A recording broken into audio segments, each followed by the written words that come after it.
Hello children, ધોરણ 7 English જેમાં unit 4 longer sharper bigger એમાં આપણે એક્ટિવિટી 6 જોઈશું. એ 6 એક્ટિવિટીમાં આપણે સ્વપ્નિલ અને ગીતાંશ ની આપણને વજન, ઊંચાઈ અને તેમની બર્થ ડેટ આપી છે, લેન્થ ઓફ નોઝ આપ્યું છે. તે આપણે જોઈશું કે સ્વપ્નિલનું વેટ છે 20 કિલોગ્રામ અને ગીતાંશનું છે 25. હાઈટ છે સ્વપ્નિલની 110 સેન્ટીમીટર અને ગીતાંશની પણ 110, બંનેની સેમ છે. બર્થ ડેટ છે 24/10/2001 અને ગીતાંશ છે 24/10/2001, એટલે બંને વચ્ચે 2 દિવસનો ડિફરન્સ છે. લેન્થ ઓફ નોઝ, સ્વપ્નિલનો નોઝ 4 સેન્ટીમીટર અને ગીતાંશનું 3 સેન્ટીમીટર છે. તો આપણે બંનેનો તફાવત જોયો. હવે આપણે એમનો સંવાદ જોઈશું. સ્વપ્નિલ છે વોટ ઇઝ યોર વેટ, તારું વજન શું છે? ગીતાંશ સેઝ 25, મારું વજન 25 છે સેન્ટીમીટર, 25 કિલોગ્રામ છે. Swapnil says oh fat man, you are fatter than I, oh તું તો કેટલો જાડો, તો મારા કરતાં પણ જાડો છે. ગીતાંશ સેઝ યોર નોઝ, તારું નાક, લુક એટ યોર નોઝ, તારું નાક તો જો, it is longer than my nose, તે મારા કરતાં લાંબુ છે. Swapnil don't talk with me in this way, you are younger than I, તો મારા કરતાં નાનો છે. Geetansh says what's your birthday, તારી જન્મ તારીખ શું છે? સ્વપ્નિલ સેઝ 24 ઓક્ટોબર, 24 ઓક્ટોબર છે. Geetansh says let me see my birthday is 26 October, મારી જન્મ તારીખ 26 એટલે કે 26 ઓક્ટોબર છે. 2 days, 2 દિવસ શું છે? હું નાનો છું. And you say that you are older than I, અને તું કે છે હું મોટો છે. Swapnil say sorry but look at the height, પરંતુ હાઈટ તો જો, oh you are as taller as I, oh તું તો મારા કરતાં પણ ઊંચો છે. ગીતાંશ સેઝ હેપી, ખુશ, યુ હેપી, હવે સ્વપ્નિલ કે તું પણ ખુશ. હવે આપણે નીચે જોવાનું છે. હવે તમે પણ તમારા 4 મિત્રોના વજન અને ઊંચાઈના માપ તથા જન્મ તારીખ નીચે આપેલ કોઠામાં નોંધો અને તેના આધારે વાક્યો બનાવો. તો અમે તમારે છે ને 4 મિત્રો લેવા છે, તમારા કોઈ પણ 4 મિત્રો. હવે એમાં તમારે એનું નામ લખવાનું, એની વેટ એટલે વજન લખવાનું, હાઈટ એટલે ઊંચાઈ માપીને લખવાનું, બર્થડે એની જન્મ તારીખ લખવાની અને લેન્થ ઓફ નોઝ એટલે નાક, આ બધાનું તમારે લખવાનું. ત્યારબાદ આપણે એના પાછળ આપણને શું સામેના પેજ ઉપર આપણને આપ્યું છે કે કોષ્ટક અને સંવાદના આધારે વિગતો ભરો. હવે તમે જે 4 મિત્રોના લખ્યા હો એ 4 મિત્રોના નામ લખવાના. આપણે એક્ઝામ્પલ તરીકે જોઈએ કે પહેલા આપણે લઈએ ડર્સી. તો ડર્સીનું આપણે લઈએ, એની વેટ 25 કિલોગ્રામ છે, હાઈટ 130 સેન્ટીમીટર, બર્થ ડેટ છે 5/4/2002 અને લેન્થ ઓફ નોઝ આપણે કહીએ કે 4 સેન્ટીમીટર. તો આપણે ફર્સ્ટ સેન્ટેન્સ જોઈશું ને સેકન્ડમાં આપણે જોઈશું હેતાંશી. હેતાંશીનું વેટ છે 20 કિલોગ્રામ, હાઈટ છે 150 સેન્ટીમીટર, બર્થ ડેટ 4/3/2002 અને લેન્થ ઓફ નોઝ 3 સેન્ટીમીટર. તો આપણે ફર્સ્ટ ખાલી જગ્યા જોઈશું હેતાંશી ઇઝ ટોલર ધેન ડર્સી. પછી બીજા 3 મિત્રો લખવાના, મૌલિક, ભૌમિક, એ રીતના તમારે લખી લેવાના. એ જ રીતે બીજી ખાલી જગ્યા પણ તમારે એ રીતે લખવાની, એટલે કોષ્ટકના આધારે આ ખાલી જગ્યાઓ તમારે પૂરી કરવાની. ત્યારબાદ આપણે છે એક્ટિવિટી 7. એક્ટિવિટી 7માં તમારામાં અને તમારા મિત્રોમાં કેટલી વિવિધતા છે આપણે જોઈએ છે. આપણા અને આપણા મિત્રોમાં થોડી વિવિધતા જોઈએ. કોઈ આપણા કરતાં ભણવામાં હોશિયાર હોય, આપણે ઘણીવાર છે તે થોડા પાછળ હોઈએ છીએ એના ભણવામાં. હાઈટમાં પ્રોબ્લેમ હોય છે, તેમજ જાડા હોઈએ, પતલા હોઈએ, ખાવામાં પણ વિવિધતા હોય છે. એટલે દરેકમાં આપણે વિવિધતા જોઈએ છે. તો પ્રાણીઓમાં પણ હોય છે, પ્રાણીઓમાં પણ આવી વિવિધતા જોવા મળે છે. તો એ ચિત્ર જોઈને તેની સરખામણી તુલના કરીને નીચેના જેવા વાક્યો બનાવો. હવે પહેલું વાક્ય છે the elephant is bigger than hippo. એટલે કે એલિફન્ટ હિપ્પો કરતા કેવું છે? મોટું છે. બરોબર. ત્યારબાદ આપણને સેકન્ડ સેન્ટેન્સ આપ્યું છે. The giraffe is taller than the camel. The giraffe is taller than the camel. ઊંટ કરતા કેવું છે? ઊંચું છે. ત્યારબાદ the donkey is not so tall as the horse. એટલે કે ગધેડો આપણે ઘોડા કરતા ઊંચો નથી. The cat is bigger than the rabbit. ખ્યાલ આવે છે ને હવે? The camel is not so beautiful as the giraffe. અને 6 છે the cow is more useful than the horse. બરોબર? ખ્યાલ આવ્યો? હવે ત્યારબાદ એટલે પહેલું, બીજું, ત્રીજું, ચોથું, પાંચમું અને છઠ્ઠું તમારે આ રીતે નોટમાં 6 વાક્યો લખી કાઢવાના. હવે ત્યારબાદ આપણે જોઈશું એક ગ્રાફ આપ્યો છે અને ગ્રાફ તમે ગણિતમાં પણ શીખી ગયા છો, એ રીતે આપણે ઇંગ્લિશમાં પણ આપ્યો છે. એક સાઈડ આપણે શું આપ્યું? લાઈફ ઓફ 10 years અને એક બાજુ છે એનિમલ્સ ને. તો નીચે એનિમલ્સના નામ આપ્યા છે અને કેટલા વર્ષની એ લોકોની જિંદગી છે, લાઈફ છે, એ આપણને બતાડ્યું છે.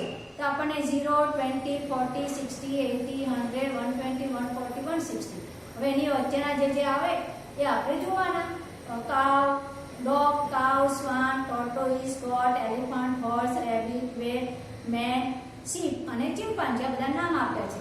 હવે આપણને એનિમલ્સ નીચે આપેલા છે, એનિમલ્સ અને લાઈફ સ્પેન, કે એમની જિંદગી કેટલા વર્ષની છે. તો ચિમ્પાન્જી જોઈશું 40 years.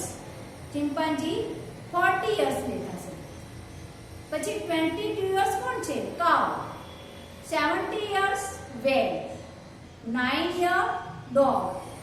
Main 100 years. પછી સામાન્ય બાજુ છે 100 years તો મેન લખ્યું છે.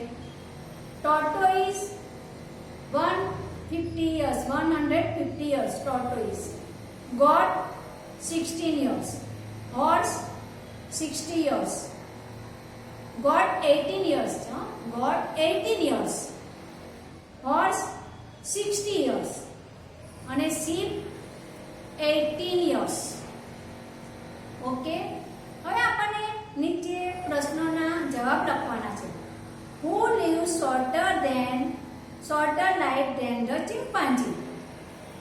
Who lives shorter life than the chimpanzee? કે ચિમ્પાન્જી કરતા ઓછું કોણ જીવે છે? તો આપણે શું લખીશું? The cow, goat, sheep and dog. Cow, goat, sheep and dog live shorter than the chimpanzee.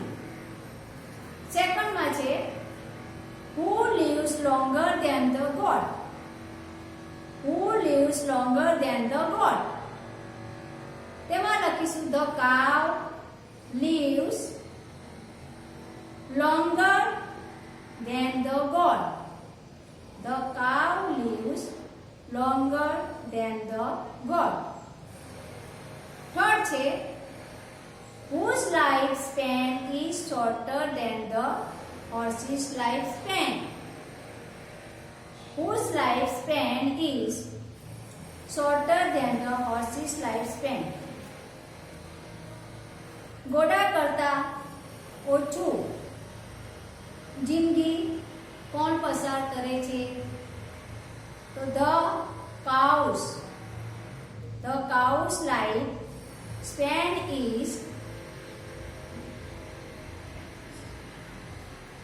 shorter than the horse's life span. Fourth,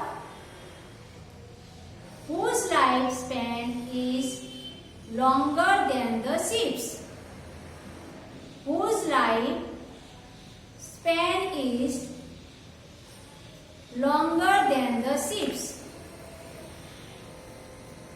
The cow's life span is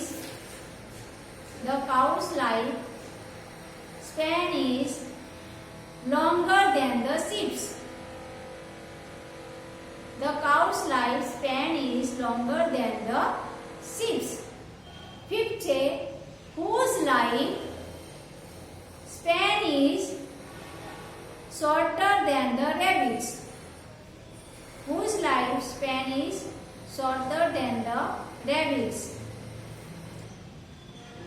સસલા કરતા ઓછી જિંદગી કોની હોય છે? તો the dogs life span is shorter than the rabbits. The dog's life span is shorter than the rabbits. Last 6. Who lives longer than the man? Who lives longer than the man? માણસ કરતા વધુ કોણ જીવે છે? Who lives longer than the man? Swan and tortoise live longer than the man. Swan and tortoise live longer than the man. હવે આપણે આ રીતની એક્ટિવિટી છેલ્લી 9 જોઈશું, જેમાં આપણને રાઇડર્સ વાંચીને સાચા સામે સાચું આવે એવું એક ઉકાનું આપણે જોવાનું છે અને બનાવવાનું છે. તો ફર્સ્ટ છે, it is smaller than a rabbit and bigger than a rat. It is the enemy of the snake. What is it? તો એમાં આપણે કરેક્ટ આન્સર હશે B, a mongoose. Second, it is bigger than a sparrow. It is bigger than a sparrow and smaller than a cow. Its color is green.